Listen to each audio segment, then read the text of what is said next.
বাংলা সাহিত্যের অপার আনন্দ হলো গল্প, আর এই গল্পের বৈঠকখানা হলো শ্রুতিলিপি। এখানে পাবেন নানান রকম গল্প, উপন্যাস আর রাশি রাশি রহস্য। শুনতে হলে বসে পড়ুন তাড়াতাড়ি। আজ আপনাদের সামনে পরিবেশন করা হলো হেমেন্দ্র কুমার রায়ের লেখা জ্বলন্ত চক্ষু। হেমেন্দ্র কুমার রায় একজন বিখ্যাত বাঙালি লেখক এবং গীতিকার ছিলেন। তিনি 18 এপ্রিল 1888 সালে কলকাতায় জন্মগ্রহণ করেন। তার পিতার নাম ছিল রাধিকা প্রসাদ রায়। হেমেন্দ্র কুমার রায় মাত্র 14 বছর বয়সে সাহিত্য চর্চা শুরু করেন। 1903 খ্রিস্টাব্দে বসুধা পত্রিকায় তার প্রথম গল্প আমার কাহিনী প্রকাশিত হয়। 1322 বঙ্গাব্দে সৌরীন্দ্রমোহন মুখোপাধ্যায় এবং মণিলাল গঙ্গোপাধ্যায়ের সম্পাদনায় ভারতী পত্রিকা নতুন রূপে প্রকাশিত হলে হেমেন্দ্র কুমারের লেখক গোষ্ঠীতে যোগদান করেন। ছোটদের জন্য তিনি 80টিরও বেশি বই লিখে গেছেন। এর মধ্যে কবিতা, নাটক, হাসি ও ভূতের গল্প ইত্যাদি সব কিছুই ছিল। তাহলে চলুন শুরু করা যাক আজকের প্রতিবেদন জ্বলন্ত চক্ষু। সে রাইকেলা থেকে আসছিল কলকাতায়। সেকেন্ড ক্লাস কামরায় আমি ছিলাম একলা। অচেনা লোকের মুখ দেখতে হবে না বলে মনটা হলো খুব খুশি। প্রেমে মানুষ হয় বিশেষ রূপে স্বার্থপর। জানলার ধারে বসে খানিকক্ষণ দেখলাম চাঁদের আলো দিয়ে ধোয়া নির্জন পৃথিবীটাকে। ছবিতে আঁকা পাহাড়, বন, মাঠ আর নদী। আরও দূরে চোখ চালালে মনে হয় সেখানে যেন গড়ে উঠেছে অজানা, অচেনা, অস্পষ্ট এক স্বপ্নরাজ্য। নির্জনতার ভেতর দিয়ে ঊর্ধ্বশ্বাসে ছুটে ট্রেন গতি কমিয়ে প্রবেশ করলে জনকোলাহল মুখর জামশেদপুর স্টেশনে। সেখানেই লুপ্ত হলো আমার একলা থাকার আনন্দ। হঠাৎ কামরার দরজা খুলে গেল সশব্দে। ভিতরে নিঃশব্দে এসে দাঁড়ালো এক বৃদ্ধ শিখের দীর্ঘ মূর্তি। তার সমস্তই মস্ত, লম্বা চওড়া প্রকাণ্ড দেহ, প্রকাণ্ড দাড়ি গোঁফ, প্রকাণ্ড পাগড়ি। বয়স 60-এর ওপরে বোধ হয়, কিন্তু বলিষ্ঠ দেহ সিধে হয়ে রয়েছে সরল জ্যোষ্ঠীর মতো। সুতীক্ষ্ণ দৃষ্টির ভিতর দিয়ে বেরোচ্ছে যেন আগুনের ফিনকি। আগন্তুক এদিককার একখানা আসন দখল করলে। লক্ষ্য করলাম তার সঙ্গে মোটমাট কিছুই নেই। সে বেশ দূরের যাত্রী নয় ভেবে মনে মনে কিঞ্চিত আশ্বস্ত হলাম। শিখ যাত্রী আমার দিকে তাকিয়ে রইল নির্নিমেষ নেত্রে। ভালো লাগলো না তার দৃষ্টির এই তীব্রতা। জানালার দিকে মুখ ফিরিয়ে বসলাম। পাহাড় আর জঙ্গল, আলোক আর অন্ধকার, নির্জনতা আর নিস্তব্ধতা। যদিও রেলগাড়ির শব্দ ভেঙে দিচ্ছিল স্তব্ধতা, কিন্তু এভাবে কতক্ষণ আর বাইরের দিকে তাকিয়ে থাকা যায়? কবিরা হয়তো সারা রাত জেগে বসে পাহাড়ে প্রান্তরে বনে জ্যোৎস্নার উৎসব দেখতে পারেন, কিন্তু কবিতা লেখা দূরের কথা, মিল কাকে বলে তাই আমি জানি না। আবার ভেতর দিকে ঘুরে বসলাম। আবার দেখলাম সেই জাগ্রত জ্বলন্ত দৃষ্টি। অপরিচিত লোকটির আমার দিকে এমনভাবে তাকিয়ে থাকার অর্থ কি? এ হচ্ছে অভদ্রতা। কঠিন ভাষায় প্রতিবাদ করার ইচ্ছা ছিল, কিন্তু শিখের প্রকাণ্ড দেহের খাতিরে সেই ইচ্ছাটা দমন করতে বাধ্য হলাম। শক্তির বিরুদ্ধে বিরক্তি ব্যর্থ। ও দৃষ্টিকে ফাঁকি দেবার সবচেয়ে নিরাপদ উপায় হচ্ছে বিছানায় লম্বমান হয়ে দুই চোখ মুদে ঘুমিয়ে পড়া। তারপরও লোকটা যদি আমার পানে চেয়ে সারা রাত কাটাতে চায়, তাতে আমার আপত্তি নেই একটুও। পাতলাম বিছানা, পড়লাম শুয়ে, মুদে ফেললাম দুই চক্ষু। আমি হিন্দি ভাষায় শুনলাম, বাবাজি কি এইভাবে ঘুমাবেন? চালালে দেখছি। চোখ না খুলেই বললাম, হ্যাঁ। ঘুমাবেন না? ভাবলাম মন্দ আবদার নয়। আমি জেগে বসে থাকি আর উনি আমাকে দৃষ্টিবান দিয়ে ক্রমাগত বিদ্ধ করতে থাকুন সারা রাত ধরে। ঘুমোবো বই কি, আলবাত ঘুমোবো। আবার শুনলাম, বাবাজি ঘুমাবেন না। কেন ঘুমোবো না? এই কামরায় ঘুমালে আপনি বিপদে পড়বেন। বিপদ? হ্যাঁ, লোকটা বলে কি? এতক্ষণ পরে চোখ খুললাম, কারণ এর পরেও চোখ না খোলা হচ্ছে ডাহা বোকামি। দেখলাম ওদিককার আসনের ওপর থেকে অদৃশ্য হয়েছে সেই বৃদ্ধ শিখের মূর্তি। কামরার মাঝখানে দাঁড়িয়ে আছে এক যুবক। চেহারা দেখে বোঝা যায় সেও শিখ। সবিস্ময়ে উঠে বসলাম। বৃদ্ধ শিখই বা কোথায় গেল, আর এই যুবকই বা এখানে চলে এলো কেমন করে? ইতিমধ্যে ট্রেন তো কোথাও থামেনি। রীতিমতো হতভম্ব হয়ে গেলাম। ব্যাপারটা হচ্ছে, হতভম্ব ভাবটা লক্ষ্য না করে যুবক যেন নিজের মনেই বললে, বিশেষ করে এই কামরাটাই হচ্ছে বিপজ্জনক। ফ্যাল ফ্যাল করে তার দিকে তাকিয়ে জিজ্ঞাসা করলাম, কেন? অজিত সিং এখানে বেড়াতে আসেন। কে অজিত সিং? আমার শ্বশুর। অজিত সিং এর পরিচয়টা স্পষ্ট হলো না। বললাম, আপনার শ্বশুর এখানে আসেন বলেই কি এই কামরাটা বিপজ্জনক? হ্যাঁ, অজিত সিং হচ্ছে হত্যাকারী। বোঝা যাচ্ছে নিজের শ্বশুর সম্বন্ধে যুবকের ধারণা খুব উচ্চ নয়। কিন্তু অজিত সিং লোকটা কে? হঠাৎ মনে একটা সন্দেহ জাগলো। জিজ্ঞাসা করলাম, আপনার শ্বশুর কি বৃদ্ধ? হ্যাঁ। অজিত সিং বুড়ো, তবু এখনো খুব জোয়ান। কিন্তু তাকে কি আপনি দেখেছেন? বললাম, কাকে আমি দেখেছি জানি না, তবে জামশেদপুর থেকে এক বৃদ্ধ শিখ এই কামরায় উঠেছিল বটে। কখন যে নেমে গিয়েছে তা বলতে পারি না, বোধহয় আমি তখন ঘুমিয়ে পড়েছিলাম। যুবক ব্যস্তভাবে কামরার এদিক থেকে ওদিক পর্যন্ত গিয়ে আবার ফিরে এসে আমার কাছে দাঁড়ায়। তাহলে এর মধ্যে অজিত সিং এসেছিল? হায় হায়, এত করেও তাকে ধরতে পারলাম না। সে আমার ভয় পালিয়েছে। ধূর্ত শয়তান। আর বাবুজি, তুমিও বেঁচে গিয়েছো।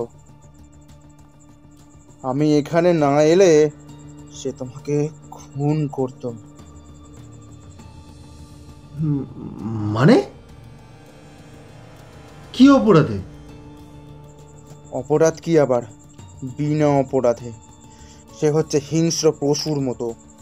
এই কামরায় সে কয়েকজন যাত্রীকে খুন করেছে, তোমাকেও করতো।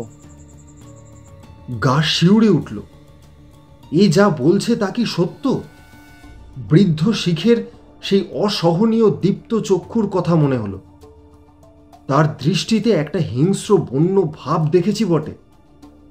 বাঘ হয়তো সেইভাবেই তাকায় শিকারের দিকে। যুবক বললে,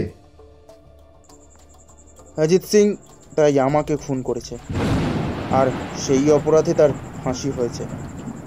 ফাঁসির পরেও আমি তাকে ছাড়িনি। তার পিছনে পিছনে সর্বদা আমি ছায়ার মতো ঘুরি।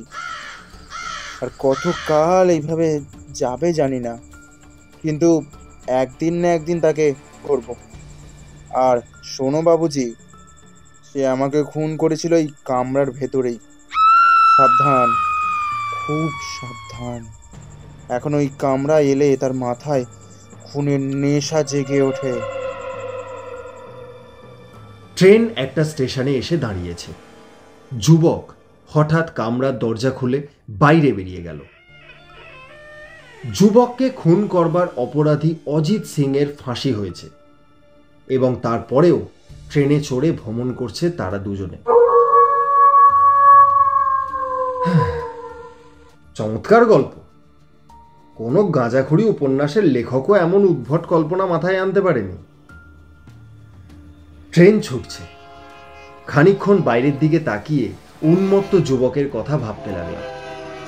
তারপরে মনে মনে হেসে আবার শয়নের উদ্যোগ করেছি। হঠাৎ চোখ পড়ল ওদিককার আসনে। এ কি চরম বিস্ময়! মূর্তির মতো পীর হয়ে বসে আছে সেই বৃদ্ধ শিখ। তার জ্বলন্ত চোখ দুটো পীর হয়ে আছে আমার দিকে। প্রথমটা আমার সর্বাঙ্গ আচ্ছন্ন হয়ে গেল দারুণ আতঙ্কে। হিংস্র হত্যাকারী অজিত সিং যাত্রীদেরকে খুন করে আমার এখানে আমার এখানে তার আবির্ভাবের কারণ কি? এতক্ষণ কোথায় লুকিয়েছিল সে? তারপরেই মনে পড়ল সব কথা। আমি হো হো করে হাসতে লাগলাম। পুরু ভুরু সংকুচিত করে বৃদ্ধ বিরক্ত স্বরে বললে, হাসছো কেন? তুমি কি অজিত সিং? আমার নাম তোমাকে কে বললে? তোমার জামাই। কে শের সিং? সে আর কি বলেছে? তাকে তুমি খুন করেছ, তাই বিচারে তোমার ফাঁসি হয়েছে। সত্য কথা। আমি আবার হো হো করে হেসে বললাম, উফ বাবা, বাবা রে, তোমরা শ্বশুর জামাই কেউ কম যাও না। উফ, ধন্য তোমরা। কিন্তু এ কিরকম ঠাট্টা? ঠাট্টা? ঠাট্টা নয় তো কি? চলন্ত ট্রেনে ওঠানামা করে যাত্রীদের মধ্যে মিথ্যে ভয় দেখিয়ে তোমরা কি আনন্দ পাও বাবা?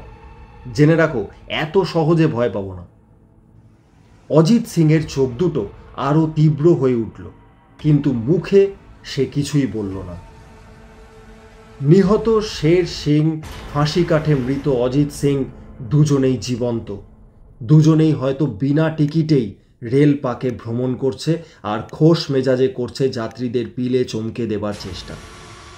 এমন আজগুবি ঠাট্টার কথা কে কবে শুনেছে? দোহাই সিং মশাই, দয়া করে অমন কটমটিয়ে আমার দিকে আর চেয়ে থাকবেন না। ঠাট্টারও একটা সীমা আছে। আপাতত আমাকে একটু ঘুমোতে দেবেন কি? নইলে আমি অন্য কামরায় যেতে বাধ্য হব। পরের স্টেশন আসতে কিন্তু বেশি দেরি নেই। আমার ধারণা আমরা তোমার সাথে ঠাট্টা করছি। নিশ্চয়ই। তোমার ধারণা আমরা জীবিত? তার বলতে? মূর্খ! অজিত সিং দাঁড়ালো। তার কাঁধ থেকে পৈতার মতো বন্ধনীতে ঝুলানো কৃপাণ দুলে উঠল। জল জল করছে তার দুটো নৃশংস চক্ষু। মনে মনে প্রমাদ গুণে ভাবলাম, ব্যাপার তো সুবিধের বলে মনে হচ্ছে না। ঠাট্টাটা এইভাবে সাংঘাতিক হয়ে উঠবে নাকি? শ্বশুর আর জামাই দুজনেই নিশ্চয়ই উন্মাদ রোগগ্রস্ত। ঘুম থেকে উঠে কার মুখ দেখেছি। আজকে যাত্রা শুভ নয়। প্রচন্ড স্বরে অজিত সিং বলল, শের সিং, শের সিং, শের সিং, তুমি হচ্ছে আমার দুষ্ট পুরোহ। ওখানে আমি তোমাকে হত্যা করেছিলাম। আমার কাছ থেকে অনেক শিকার তুমি কেড়ে নিয়েছ, কিন্তু আজ আর তুমি পারলে না। তুমি আসতো জেনে আমি গা ঢাকা গিয়েছিলাম, কিন্তু তুমি বিদায় হবার পর আবার আমি ফিরে এসেছি। এবার আমার হাত থেকে কেউ আর শিকার ছিনিয়ে নিতে পারবে না। এবারে জয়ী হব আমি।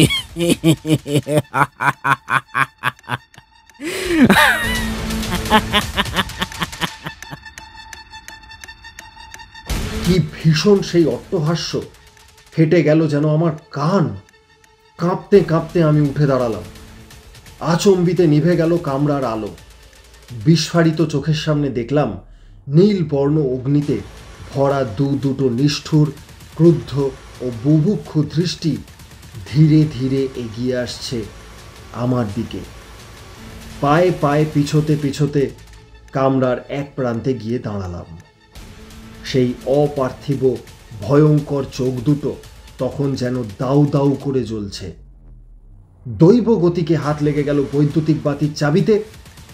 চপ করে আবার জ্বলে উঠল আলো, আর সঙ্গে সঙ্গে বাইরেও দেখা গেল সারি সারি বৈদ্যুতিক আলোক, জনতার কণ্ঠস্বর। ট্রেন প্রবেশ করছে খড়গপুর স্টেশনে। কামরার ভিতর দাঁড়িয়ে আছি আমি একলা। কোথায় অজিত সিং আর তার সেই জ্বলন্ত চক্ষু? আমার মাথা কি হঠাৎ খারাপ হয়ে গিয়েছিল? আমি কি এতক্ষণ দুঃস্বপ্ন দেখছিলাম? স্বপ্নই হোক আর যাই হোক বাবা, আর এ কামরায় নয়, চুলোয় যাক একলা থাকার আনন্দ। আমি চাই এখন জনতায় পরিপূর্ণ একখানা কামরা। উফ, বসবার জায়গা না পেলে দাঁড়িয়ে যেতে রাজি আছি। তাড়াতাড়ি প্ল্যাটফর্মে নেমে পড়ে চিৎকার করলাম, কুলি, কুলি, কুলি।